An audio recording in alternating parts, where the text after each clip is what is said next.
no livro de Lucas,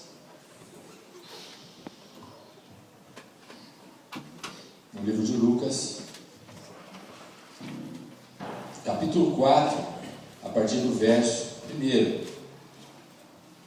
Nós vamos ler até o verso 13, não vamos ler todos os versos, depois nós vamos fazer alguns comentários sobre esse episódio, um episódio muito famoso, sobre Lucas 4, a partir do verso 1 até o verso 13, sobre esse episódio da tentação de Jesus. Amém? Amém. Vamos colocar em pé então, para que a gente possa ler a palavra do Senhor essa noite.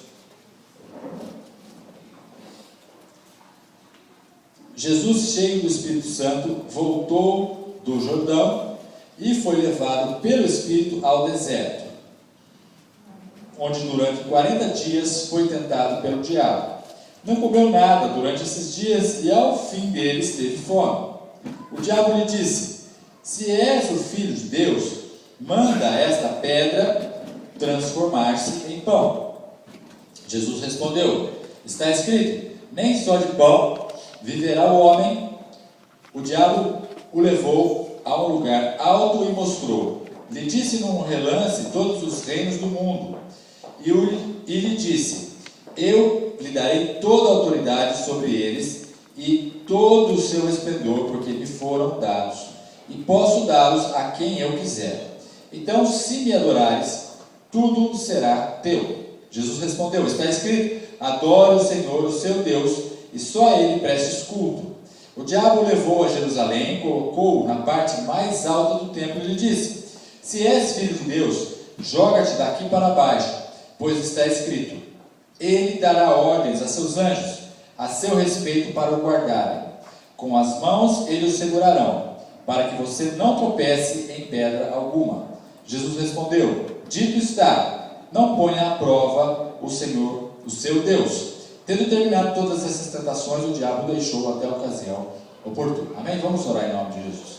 Senhor Deus e Pai, nós queremos agradecer por esse momento aqui, Senhor, da leitura da Tua Palavra. Que o Espírito Santo possa estar falando nos nossos corações, Deus. Assim como o Senhor já falou no momento do louvor, que a Tua Palavra, Senhor, possa ser eficaz na necessidade de cada um aqui essa noite.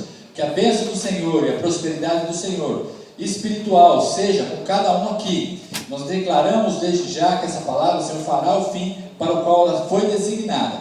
E nós queremos lhe abençoar por tudo e lhe pedir a sua bênção, lhe proteger e a sua proteção em nome de Jesus. Amém e amém. Amém, queridos? Podemos assentar.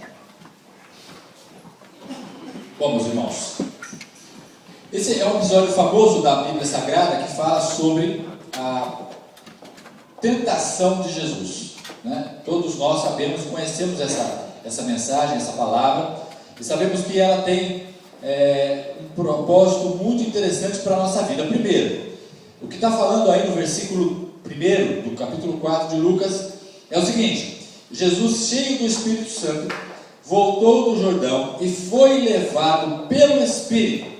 É a primeira parada que nós vamos dar nesse trecho. Querido, significa o seguinte, que nesse caso em particular de Jesus e na nossa vida, tudo que se acomete em nossa vida, ela tem um propósito. Você pode não entender o propósito que você está tendo na sua vida em relação a algum problema, alguma dificuldade que você está passando, mas Deus sabe aonde isso vai chegar. Então é importante que você entenda, e nós temos falado isso na escola dominical, que você entenda que Deus tem controle de todas as situações. Ele sabe tudo aquilo que acontece na vida do ser humano e Ele sabe o que isso vai produzir. Nós não sabemos, porque nós só sabemos ver o quê? O momento, o de hoje, aquilo que está acontecendo na nossa vida agora. Pouco sabemos até amanhã ou até daqui a semana que vem, mas nós não temos como avaliar os resultados de situações que nós estamos vivendo no dia de hoje. E quando nós entendemos que Deus ele tem a capacidade de gerenciar toda a nossa vida, independente da situação que você esteja passando, pela sua onisciência, nós acabamos ficando mais tranquilos. Nós temos mais paz e tranquilidade no nosso coração para entender que, como filhos de Deus, Ele tem um propósito em todas as coisas. Os irmãos creem assim? Amém. Glória a Deus. Então, queridos, Foi isso que aconteceu com Jesus. A Bíblia fala que Jesus foi levado pelo Espírito ao deserto. É importante você saber que Jesus, ele estava na situação de homem. Aqui ele era Deus, ele como ser humano, mas ele estava debaixo de uma arcabouço, de um corpo físico como o nosso. Então todas as dificuldades que Jesus passou naquele lugar, nós também passamos no nosso dia a dia. É importante entender que você muitas vezes é levado a certas tentações, a certas tribulações. A tentação ela tem dois aspectos que vão gerar ela. Primeiro, a concupiscência ou a falha da nossa própria natureza, ou aquilo que nós temos de errado dentro de nós causado pelo pecado. Então a nossa própria natureza pecaminosa vai nos levar à tentação. E dentro dessa fragilidade que nós temos, propensão para o mal, o inimigo vem e potencializa esta nossa capacidade por causa do pecado. Então, existem dois fatores. Se eu não consigo dar uma brecha, como a Bíblia fala, ou se eu não deixo a concupiscência da minha carne, que é a minha fragilidade, se evidenciar, o diabo não tem como potencializar uma tentação em mim. Acontece que nós somos pecadores. A Bíblia fala que mesmo nós estando com Cristo, a nossa natureza ainda é pecaminosa. Ou seja, jamais nós conseguiremos fechar a concupiscência ou não deixar a concupiscência da nossa carne agir em nós. Sempre nós estaremos com algum ponto fragilizado aonde o diabo vai tentar. Então o diabo ele age secundariamente a algo que é criado na minha própria carne pecaminosa, na minha própria natureza de pecado. No caso, Jesus Cristo, ele estava nessa situação, mas com um diferencial. Jesus Cristo não tinha a concupiscência da carne, porque a Bíblia fala que ele nasceu, foi gerado sem pecado e nasceu sem pecado. Então Jesus Cristo não tinha o potencial pecador que nós temos, mas ele passava por todas as tribulações e problemas que nós passamos. Por isso que ele foi levado pelo Espírito ao deserto, para que naquela situação ele pudesse ser provado, assim como nós somos, queridos. E a semana passada nós falamos sobre o deserto. Nós usamos o povo de Israel quando ele sai do Egito e começa a sua caminhada durante o deserto até a terra prometida. E esse período foi um período de provação, de formação do caráter daquele povo, da estrutura espiritual daquele povo. Então, queridos, quando Jesus ele vai ao deserto, significa que ele vai para um lugar aonde ele vai sofrer acusações e vai sofrer toda forma de intenções más do diabo. E não acontece diferente conosco, porque nós estamos, como nós falamos para os irmãos na semana passada, nós estamos no deserto. O deserto significa que é um lugar que não é a nossa habitação. Não é possível nós habitarmos no deserto, porque o deserto não pode nos oferecer nada. E o mundo para nós hoje, para aqueles que aceitam Jesus Cristo, ele se transforma em um deserto, onde a única coisa que nós podemos e temos que fazer é buscar pessoas que ainda não conhecem Jesus Cristo. É lógico que a vida nos dá certos prazeres, certas satisfações, e a Bíblia fala que é lícito nós aproveitarmos, mas nós não podemos colocar esses prazeres ou essas coisas que nós aproveitamos acima da condição de peregrinos por essa terra. Nada nessa terra pode me prender mais que o caminho que eu estou fazendo para a terra prometida. E nesse caso com Jesus foi exatamente isso. Ele estava numa situação onde ele não tinha absolutamente nada. Ele foi para ser tentado. Aonde? No deserto. Aonde nós somos tentados. O mundo para nós hoje significa esse deserto. E nesse mundo é que vem as tentações. Assim como Jesus teve as tentações naquele deserto. Continuando então aqui no verso 2 diz: onde durante 40 dias foi tentado pelo diabo.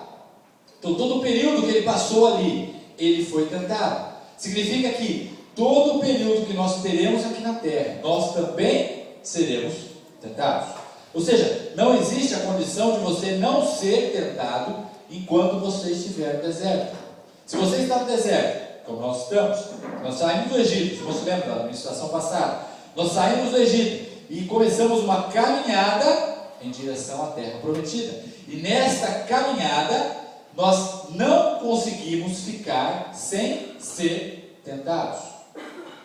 Como Jesus esteve esses 40 dias e durante esse período, ele foi tentado pelo diabo. Ele não comeu nada durante esses 40 dias e ao fim deles teve fome. Então Jesus fez uma resistência contra a sua natureza humana de não se alimentar, para que o seu espírito pudesse se alimentar. Esse é o princípio do jejum, queridos. Quando nós jejuamos para o Senhor, nós tiramos algo que é importante ou fundamental para a nossa carne, que no caso dele foi, ele não bebeu nada e não comeu nada, para que em lugar desse alimento que entra pela minha boca, eu possa me alimentar da palavra de Deus. Isso vai fazer com que? Com que a concupiscência da sua carne fique mais fraca em relação àquilo que o Espírito Santo quer falar para você. Então o jejum é um exercício de domínio próprio em relação ao desejo e à vontade da carne, que pode ser traduzido por uma ausência de alimento. Tem outras formas de você fazer jejum, mas especificamente a mais clássica é o jejum de alimento ou de água. E aí você controla esse seu desejo de fome, que é inato do ser humano, e nesse momento a sua condição espiritual ela é alavancada e você consegue ter um domínio próprio melhor sobre os seus desejos, sobre as situações do seu dia a dia. Foi o que Jesus fez. Acontece que o diabo no 3 fala para Jesus: se és o Filho de Deus, manda essa pedra transformar-se em pão. Então o que Jesus pegou, queridos? Na fraqueza da carne de Jesus. Como Jesus estava sem comer, ele não iria tentar em outra área em que ele não estivesse fraco. E o princípio que ele aplicou aqui é o princípio que ele aplica em você e em mim, no deserto, no mundo que nós estamos. Quando nós estamos fracos em alguma situação, é ali que ele vai tentar você. Se você está com muitos questionamentos, o que ele vai fazer? Ele vai colocar mais questionamentos. Se você está não entendendo uma situação, o que ele vai fazer? Ele vai potencializar essa sua falta de entendimento. Se você está magoado com alguém, o que ele vai fazer? Ele vai fazer brotar na sua memória histórias ou situações que você viveu com aquele alguém para potencializar aquela mágoa. Então, queridos, veja que ele pega aquilo que você já tem de frágil, que é a concupiscência da carne, e ele potencializa. Ele usa, dando mais força para que você possa realmente ficar mais fraco e pecar naquela situação ao qual você está fragilizado. No caso de Jesus, foi a fome. E aí o que ele fala para Jesus? Se és o Filho de Deus, manda esta pedra transformar-se em pão.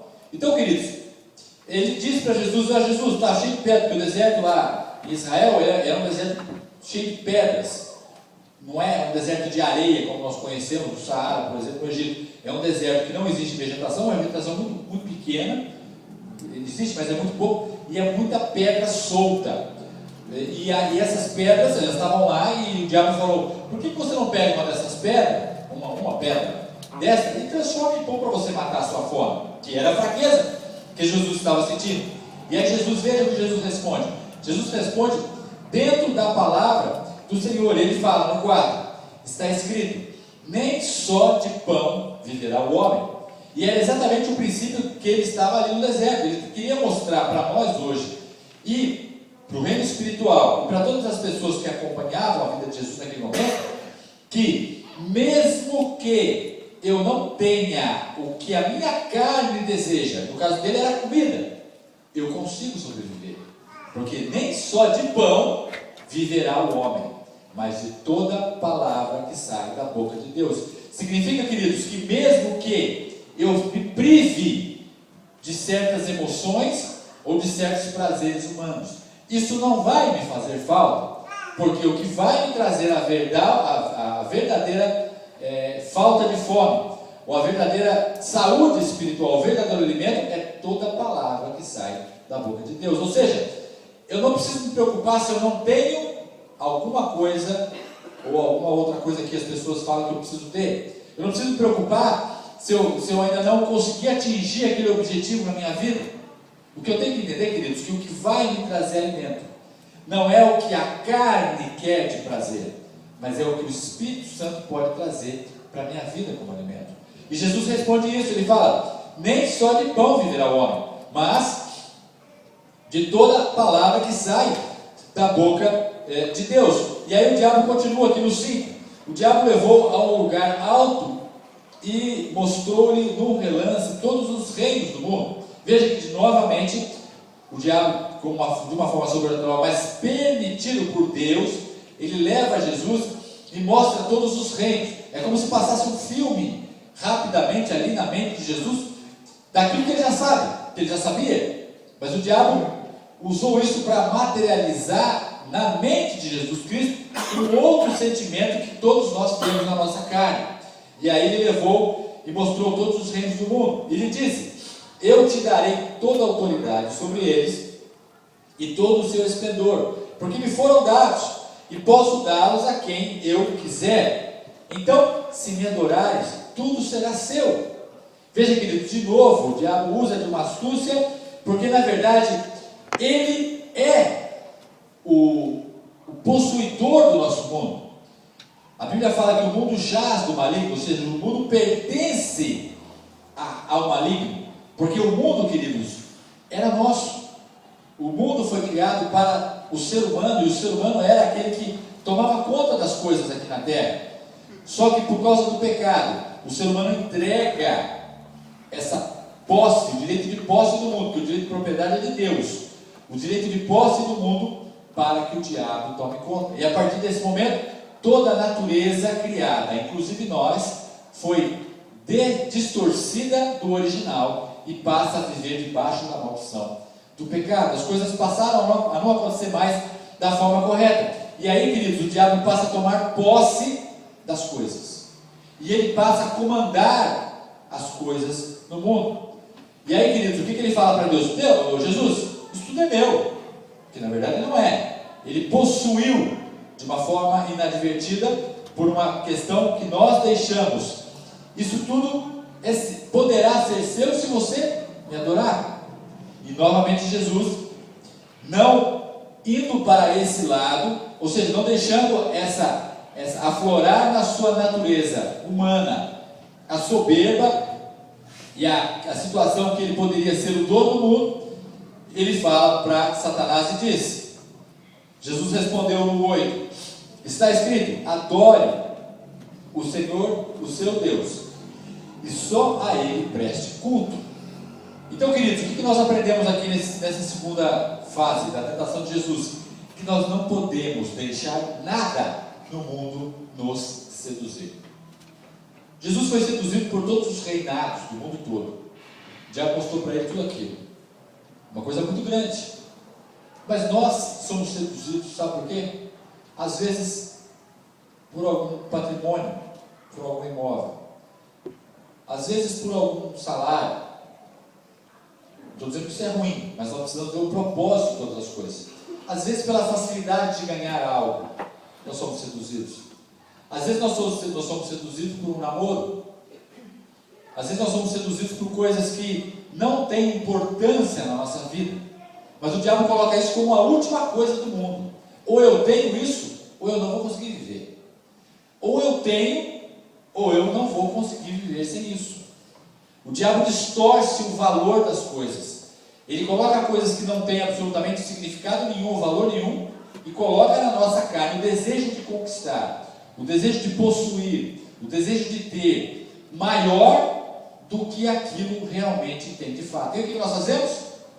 Nós desviamos o nosso foco, nós esquecemos de adorar a Deus e vamos em busca desta nossa ansiedade de conquistar coisas e situações que não são agradáveis a Deus. Eu não estou querendo dizer aqui, queridos, que nós não podemos conquistar, pelo contrário, nós devemos conquistar, mas tudo que nós conquistarmos não pode ser maior do que o valor de Deus na nossa vida. Há uma diferença muito grande nisso. O crente, ele pode conquistar e deve, mas isso não pode gerar no nosso coração uma autossuficiência tal, aonde eu diga, não, agora eu não preciso de Deus, ou Deus está em segundo plano. E é isso que aconteceu aqui nesse momento da tentação. E Jesus falou para o diabo: adore ao Senhor, o seu Deus, e somente a Ele preste culto. Ou seja, eu não posso adorar nada. E aqui a gente transcende a questão de imagens. Nós podemos ter qualquer tipo de ídolo. Você pode criar um ídolo dentro de você que só você conheça. E é uma coisa, é um ídolo que não é real, é um ídolo, quer dizer, para você é real, mas não é uma coisa palpável, visível, mas é uma situação que só você sabe. Sabe o que pode ser um ídolo, querido? Que nós temos que ter cuidado? Que é uma coisa muito saudável. Os seus filhos podem ser um ídolo para você. Quando você coloca os seus filhos, por exemplo, acima do seu amor a Deus. A sua mulher pode ser um ídolo, o seu marido pode ser um ídolo, o seu trabalho pode ser um ídolo. Mulher e marido é mais difícil, né? Eu passei o exemplo de filho, porque o filho realmente, ou os filhos, eles trazem uma sensação de posse, de propriedade para a nossa vida, que na verdade eles não são nossos, eles também nós temos por um período a posse deles, porque eles são de Deus. Isso nos traz uma certa idolatria muitas vezes, em relação aos nossos próprios filhos, e nada pode estar acima de Deus, nem os nossos próprios filhos. Ou seja, qualquer coisa que está acima de Deus, a Bíblia chama de idolatria. Então a idolatria não é o que nós conhecemos, e não é o que nós muitas vezes falamos. Muitas coisas nós temos como ídolo dentro de nós, e nós não conseguimos tirar. Qualquer coisa, queridos, que você tenha na sua vida, que você diz assim para você mesmo: isso eu não posso ficar sem. Sabe o que é isso? Idolatria. O cristão não pode ter absolutamente nada na terra que ele não possa ficar sem. Se alguma coisa te prende ao ponto de você falar assim: não, eu não consigo ficar sem essa coisa, ou essa situação, ou essa pessoa, enfim, ou essa sensação, se você fala dessa forma, isso para você é uma idolatria. E é exatamente isso que o diabo vai potencializar em você. Ele vai mostrar: não, eu não posso perder isso. Eu tenho que lutar com todas as minhas forças, e eu não posso deixar isso escapar das minhas mãos. Idolatria. E se você sente que você está perdendo, você fica ansioso, você fica ansiosa, e você corre para reconquistar aquilo. Isso é idolatria. A única coisa, queridos, que nós não podemos dizer, que nós não podemos ficar sem, a única coisa que nós podemos dizer, nós devemos dizer que nós não podemos ficar sem, é a presença de Deus. Esta deve ser a nossa idolatria. E essa idolatria, ela é lícita, e é isso que Deus espera. Adore somente o Senhor, seu Deus. É isso que nós devemos ter em mente. Somente isso, queridos, é que nós não podemos ficar sem. O resto é resto. E eu vou exagerar aqui. O seu filho tem que ficar em segundo plano. Ele não pode tirar o seu foco das coisas de Deus. O seu marido tem que ficar em segundo plano. Ele não pode tirar o seu foco da presença de Deus. A sua esposa não pode tirar o seu foco da presença de Deus. O seu trabalho não pode tirar o seu foco da presença de Deus. Aquilo que você ganha não pode tirar o seu foco da presença de Deus. Nada pode estar acima da presença de Deus. Eu falei de situações que nós prezamos muito, que é a família.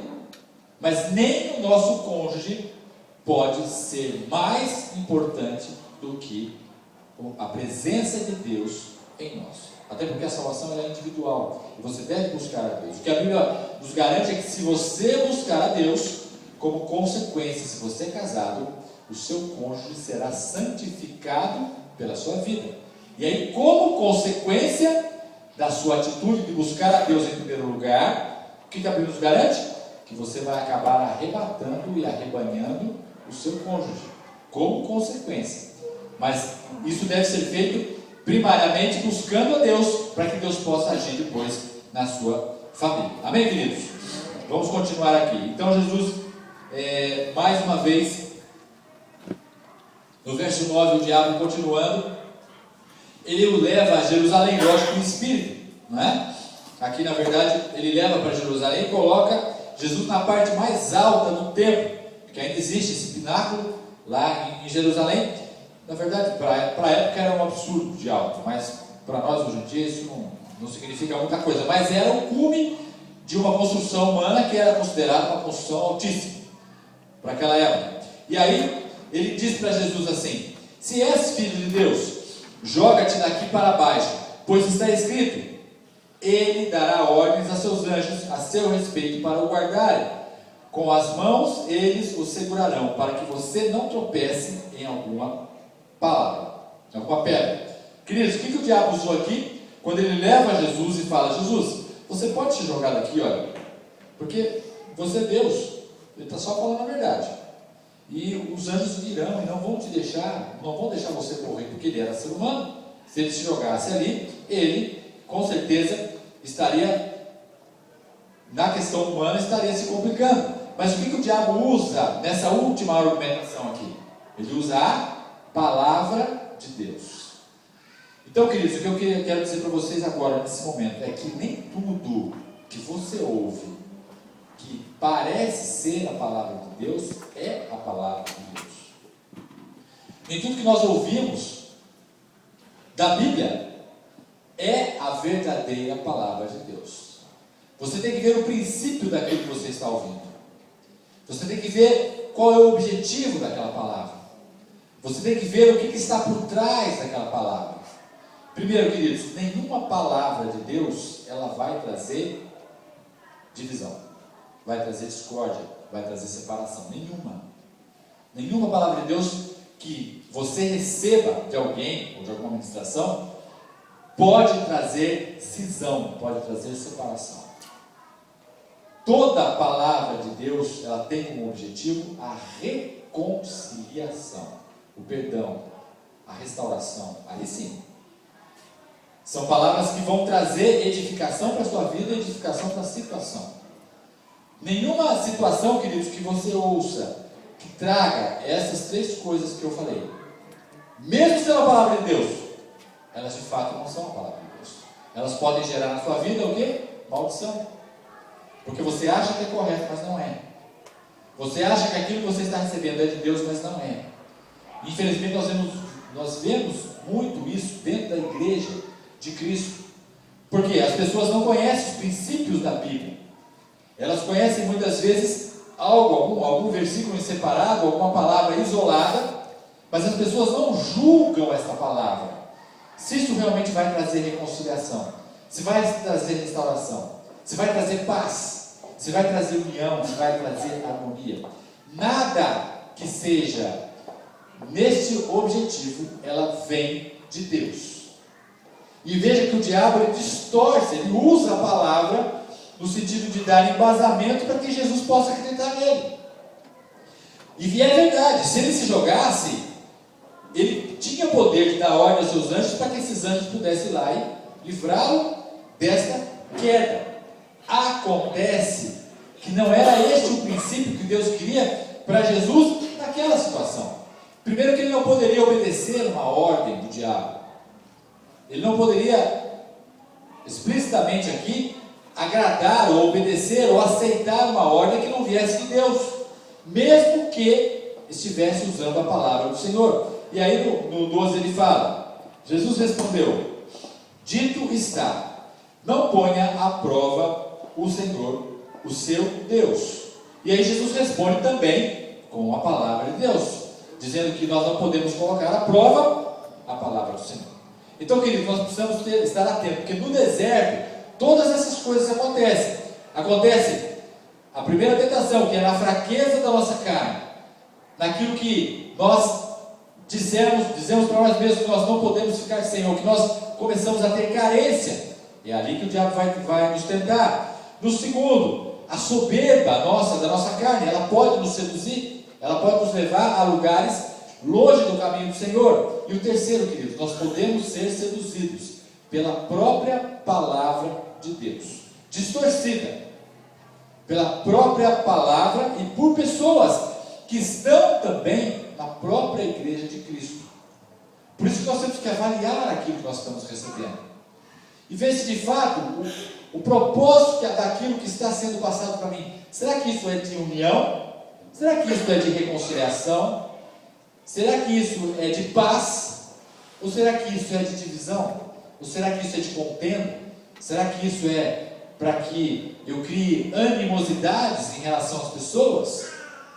Entenda isso, queridos. E nós temos que ter ideia que a palavra de Deus, ela só é palavra de Deus quando ela produz paz. Se você se sente incomodado com algumas coisas que muitas vezes você ouve, aquilo te traz uma angústia, te traz uma falta de paz, mesmo sendo a palavra do Senhor.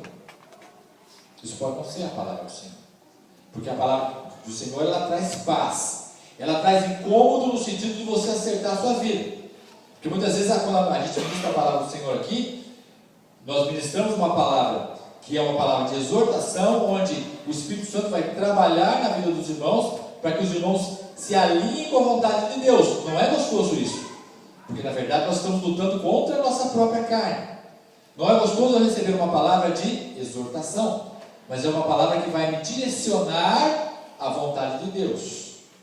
É uma palavra que vai mudar a minha atitude em relação à minha vida, não em relação às pessoas, em relação à forma com que eu encaro as coisas que estão dentro de mim, não em relação às pessoas, não em relação ao próximo, aos irmãos, enfim, não a isso, mas sempre a palavra do Senhor, ela vai gerar paz. Ela pode gerar um certo desconforto no sentido da exortação, mas o Espírito Santo vai falar e vai me guiar, para que eu possa ser levado à melhoria do meu caráter, à melhoria da minha vida, em relação à forma que eu encaro o mundo. Mas nunca ela pode gerar no seu coração espírito de contenda, espírito de divisão, espírito de falta de paz, espírito de desunião. Nós devemos cortar isso, porque isso pode contaminar a nossa vida. Essa palavra distorcida, ela pode trazer contaminação para aquilo que é autenticamente a palavra de Deus. E nós também somos tentados neste quesito, como o diabo fez com Jesus, mas ele respondeu com a palavra de Deus. Então, queridos, nós precisamos conhecer a palavra de Deus. Nós não precisamos conhecer a estratégia do inimigo, mas nós precisamos conhecer a palavra de Deus, saber quais são os seus princípios, o que ela ensina, qual que é o fundamento dela, aonde a palavra de Deus quer me levar. E se eu souber isso, eu não vou cair na concupiscência da minha carne.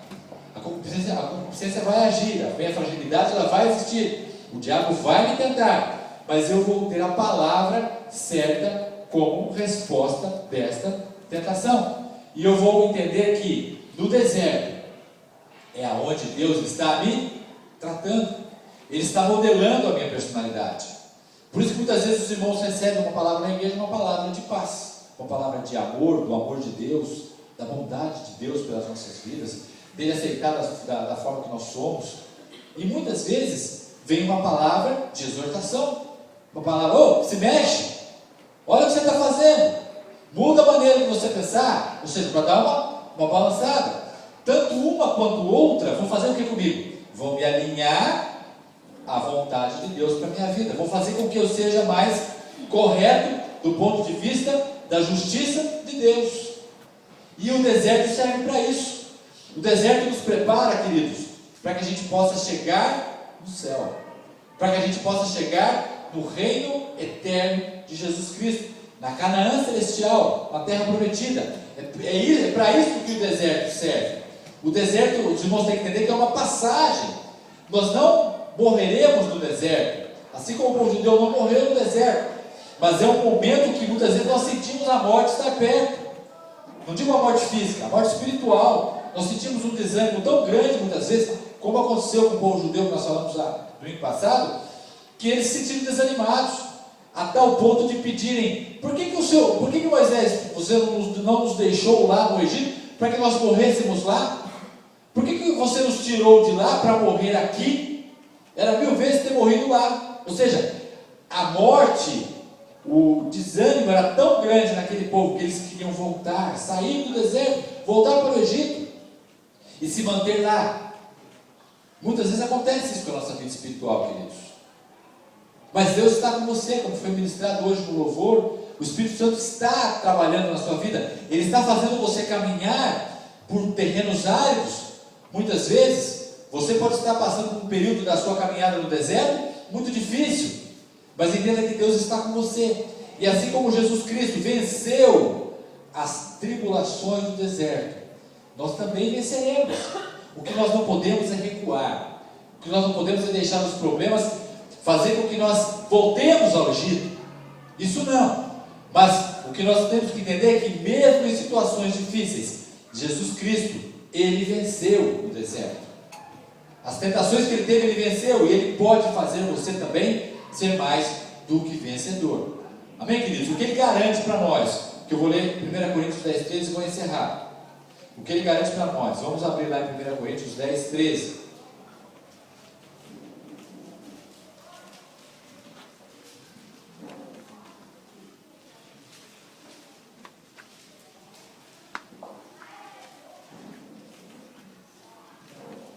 Coríntios 10, 13.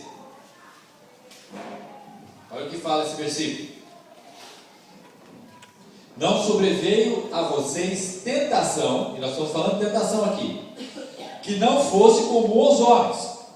Ou seja, não vai haver uma tentação para você que é sobrenatural. Na verdade, o que vai vir para você é uma tentação humana, uma tentação que está dentro da sua capacidade.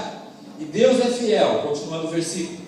Ele não permitirá que vocês sejam tentados além do que vocês podem suportar. Então, uma garantia que Deus nos dá. Jesus foi tentado no seu limite? Sim. Você é tentado dentro do seu limite? Sim. Então, querido, significa que se você cair em tentação, se você conceber o pecado, você também tinha chance de não pecar. Isso nos faz ser livres da escravidão do pecado. As pessoas que não têm Jesus Cristo não têm essa capacidade. A Bíblia diz que eles são escravos do pecado. O escravo não tem direito sobre o seu próprio corpo, nem sobre o seu próprio desejo. Ou seja, as pessoas que pecam sem Cristo, elas não conseguem fazer outra coisa a não ser pecar. Quando nós recebemos Jesus Cristo, nós não somos mais escravos do pecado. Nós temos a atitude de escolher entre pecar ou não pecar. E o que a Bíblia nos garante é que não existe tentação que me faça pecar ser maior do que a oportunidade que eu tenho de escolher em não pecar. Os irmãos entenderam isso? Por isso que nós não somos escravos mais do pecado. Nós pecamos se nós quisermos. As pessoas que não têm Cristo pecam mesmo sem querer. Nós só pecamos se nós quisermos. Entenderam a diferença? Por isso nós não somos mais escravos do pecado. E continuando esse versículo diz o seguinte: mas quando forem tentados, Ele mesmo, Deus, Jesus, lhes providenciará um escape para que possam suportar. Então, mesmo nessa situação, queridos, a decisão final é minha, de pecar ou não, de cair na tentação ou não. Mas, mesmo assim, Jesus Cristo está nos amparando e nos segurando, para que nós possamos vencer as tentações que são colocadas na medida da nossa possibilidade de escolha entre o sim e o não. Amém, queridos? Que você possa ficar com essa palavra e que Deus possa abençoar o seu coração. Amém? Que você entenda que no deserto Jesus está conosco. Ele venceu as tentações do deserto. E nós também somos mais do que vencedores, a Bíblia nos fala. Então nós não podemos nos intimidar com o deserto. Nós não podemos nos intimidar com as situações que o deserto pode trazer para a nossa vida. O que nós temos que fazer, queridos, é focar para onde estamos indo. É isso que vai nos dar esperança. Para onde é o lugar onde a eternidade nos prepara. Isso é que nos vai gerar segurança.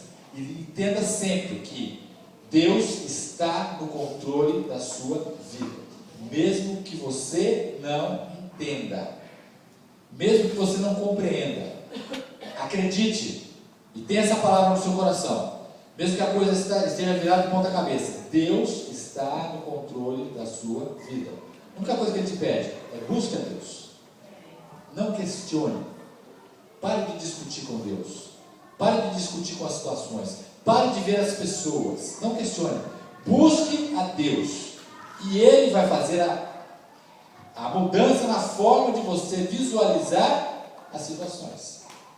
Você não pode mudar as situações, mas você pode mudar a maneira que você enxerga as situações, a maneira que você vê o problema. Aí você pode, se você pedir ajuda a Deus, se você buscar a Deus, aí Ele vai te dar uma visão totalmente diferente da situação, e você vai encontrar paz, mesmo no meio do deserto, mesmo no meio da dificuldade. Amém, queridos?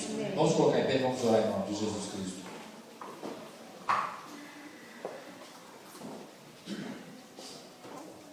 Feche seus olhos. Senhor nosso Deus, nós queremos te agradecer, Pai, por esse momento aqui da Tua Palavra. Sabemos, Senhor, que a Sua Palavra, ela vai até, Senhor, a divisão da nossa alma e do nosso espírito, Senhor, fazendo com que possamos compreender mais os Teus desígnios. Nós queremos, Senhor, pedir em nome de Jesus Cristo, como já foi orado aqui no momento do louvor, Pai, que o Senhor retire de cada coração aqui, Pai, toda a ansiedade, todo sentimento, Senhor, de falta da presença de Deus, todo sentimento de incerteza em relação ao dia de amanhã. Que nós possamos nessa noite aqui, Senhor, sair confiantes que assim como o Senhor Deus esteve com Jesus Cristo naquele deserto, e mesmo foi o Teu Espírito Santo que o levou lá, e mesmo nesta situação que nós estamos nessa terra, Pai, passando por situações que nos machucam, que nos magoam, que nos ferem, que nos fazem ser infelizes, Pai, mesmo nessas situações, o Senhor está de braços abertos, esperando para que possa nos acolher, esperando para que nos possa receber em Teus braços. Mas o Senhor só pode fazer isso, Deus, é isso que nós estamos querendo orar essa noite, se nós realmente nos entregarmos aos Teus braços, se nós formos correndo para Ti, se nós esquecermos, Senhor, os problemas, as dificuldades, e enxergarmos somente, Pai, a Tua presença, somente a Tua paz, somente a comunhão contigo, Senhor, sabendo que isso é a única forma de nós termos paz no meio do deserto, é a única forma, Senhor, de nós estarmos felizes no meio do deserto, é a única forma de nós não termos ansiedade no meio do deserto, é a única forma, Senhor, de nós entendermos o nosso semelhante no meio do deserto, a única forma de nós entendermos, Senhor, as pessoas que nos ferem, que nos machucam, que nos magoam, ou que nos desprezam no meio do deserto, Pai. Senhor, que o Senhor possa dar uma visão espiritual a cada um aqui essa noite, e que possamos entender que o Senhor é um Deus que está conosco, o Senhor carrega em nossos braços, em Teus braços, o Senhor está, Senhor, nos empurrando para que nós não desanimemos na caminhada até a terra prometida, porque a Bíblia fala que aqueles que chegarem ao final da batalha, que receberão a coroa da vida. Nós estamos, Senhor, nesse jogo que ainda não terminou, o nosso tempo ainda está correndo, Pai. Que o Senhor possa estar dando um ânimo novo, uma renovação espiritual para os irmãos nessa noite, que eles possam entender que Deus tem algo de sobrenatural para cada um aqui, mas que é preciso, Senhor, o empenho de cada um de nós, de buscar a Tua presença, de estar mais perto de Ti, de fazer a Tua vontade, de fazer a Tua obra, Senhor, de pregar o Evangelho, de buscar a Tua presença, de fazer a nossa parte, independente do que o outro está fazendo, Senhor, possamos fazer o melhor de nós para a Tua obra, o melhor de nós para resgatar as pessoas, o melhor de nós para mudar as nossas atitudes, o melhor de nós, Senhor, para que possamos ser pessoas mais corretas, mais idôneas, mas, Senhor, que exteriorizam mais a Tua vontade, que fazem mais a Tua vontade, Deus. Pai, retira, se ainda existe alguém aqui com o seu coração fechado, com o seu coração magoado, com o seu coração infeliz, que nesse momento o Teu Espírito Santo possa entrar com uma paz sobrenatural e dar a confiança que existe um Deus que cuida de nós, existe um Deus que está preocupado com a nossa felicidade, existe um Deus que cria a nossa felicidade, existe um Deus que faz do nada ser tudo, existe um Deus que, Senhor, de absolutamente não existir mais esperança, passa a haver esperança nesses corações, Deus. Pai, que nós possamos tirar o foco das pessoas, que possamos tirar o foco das circunstâncias, que possamos tirar o foco do deserto, e que possamos colocar, Senhor, o nosso foco em Ti, na nossa busca por Ti, na nossa esperança do Senhor fazer aquilo que não acontece, se começar a acontecer, do Senhor fazer aquilo que não há mais esperança, começar a ter esperança. Deus, prepara esse povo nesta caminhada, para que possamos, Senhor, chegar na eternidade prontos para encontrar contigo. Segura cada um em tuas mãos. Não deixe que nenhum irmão, nenhum filho teu aqui desanime na fé. Não deixe, Senhor, que eles possam, Senhor, desanimar e ficar no meio do caminho, mas que eles possam prosseguir, Senhor, para o alto, prosseguir para a eternidade com o Senhor Jesus Cristo, com Deus, com todos aqueles que estarão conosco, com todos os santos, com todos aqueles que já foram, com todos aqueles que ainda irão, conosco que ainda iremos, Pai, partir para a eternidade, e que nós possamos nos encontrar contigo na glória, que é o objetivo dessa vida, que é a única coisa que nos traz esperança, é a única coisa que nós temos certeza que o Senhor nos confere, que nenhum olho jamais viu, nenhum ouvido ouviu aquilo que o Senhor tem preparado para cada um de nós, Pai. O que nós temos nessa terra, Senhor, ainda é muito pouco. O que o Senhor já tem feito na vida dos irmãos aqui, curando, libertando, restaurando casamentos, restaurando reconciliação de filhos com pais, de pais com filhos, Senhor, restaurando saúde, curando, Senhor, tirando do vício. Isso é muito pouco, Pai, daquilo que o Senhor tem preparado para nós na eternidade. Isso não passa absolutamente de nada daquilo que o Senhor ainda tem para nós. Portanto, Senhor, que nós tenhamos esperança em Ti, e que a única esperança que, Senhor, esteja em nosso coração é que um dia nós estaremos contigo. Isso tem que ser real em nossas vidas. Isso não pode ser uma história da carochinha. Isso não pode ser alguma coisa que esteja em 10º plano. Não. A nossa prioridade como cristãos é aguardar a vida eterna que o Senhor tem preparado para cada um de nós. E dentro disso, nós queremos agradecer pela vida dos irmãos essa noite. E que a paz do Teu Espírito Santo e a unção do Senhor esteja com eles, em nome de Jesus. Amém e amém. Continua com o Senhor fechado, queridos. Eu queria orar por você nesse momento. Se você tem medo da eternidade, se você ainda não tem convicção disso que eu falei aqui na oração, pelo Espírito Santo de Deus, se você tem receio da morte, se você ainda não tem convicção que não importa o dia, não importa a hora que isso acontecer, que quando você parar de respirar aqui, quando você morrer, você estará com o Senhor. Se você ainda não tem essa convicção, eu queria orar por você, queria que Deus colocasse essa convicção em seu coração, porque você não pode sair desta noite sem entender isso, ou sem ter essa certeza dentro de você. Isso é um direito seu, querido. Isso não depende de você. Eu tenho que mudar. O diabo começa a colocar na sua mente assim: você não é digno. Mas quanta coisa errada você faz? Não. Deus não olha, Deus não está preocupado com os seus erros. O que Ele quer é que você receba a salvação, receba a vida eterna de graça, e deixe que depois Ele vai fazer isso com você. Isso que você está ouvindo na sua mente aí é a acusação do diabo. Você tem direito, sim, de ter certeza da sua eternidade com Deus. Se você quer receber essa oração em nome de Jesus, você quebrar esse paradigma na sua vida, se quebrar essa situação, vem aqui que eu vou orar por você em nome de Jesus. Se existe alguém que ainda fica incomodado com essa situação, vem aqui que eu vou orar por você em nome de Jesus. Venha, querido, para que você possa se libertar disso, e que você tenha a certeza da sua eternidade com o Senhor.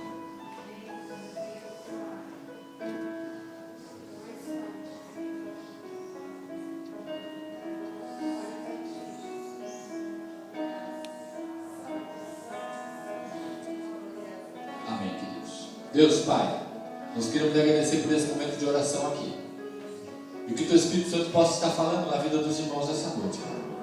Que a bênção do Senhor esteja na vida de cada um, que a prosperidade do Senhor esteja na vida de cada um aqui, Deus. Nós queremos agradecer por tudo que foi falado nesse culto, por tudo que foi cantado, pela graça e a prosperidade do Senhor, e pela paz, principalmente, que cada um aqui recebeu. Que o Teu Espírito Santo possa dar uma semana abençoada a cada um de nós, possa dar uma semana de paz, uma semana de harmonia,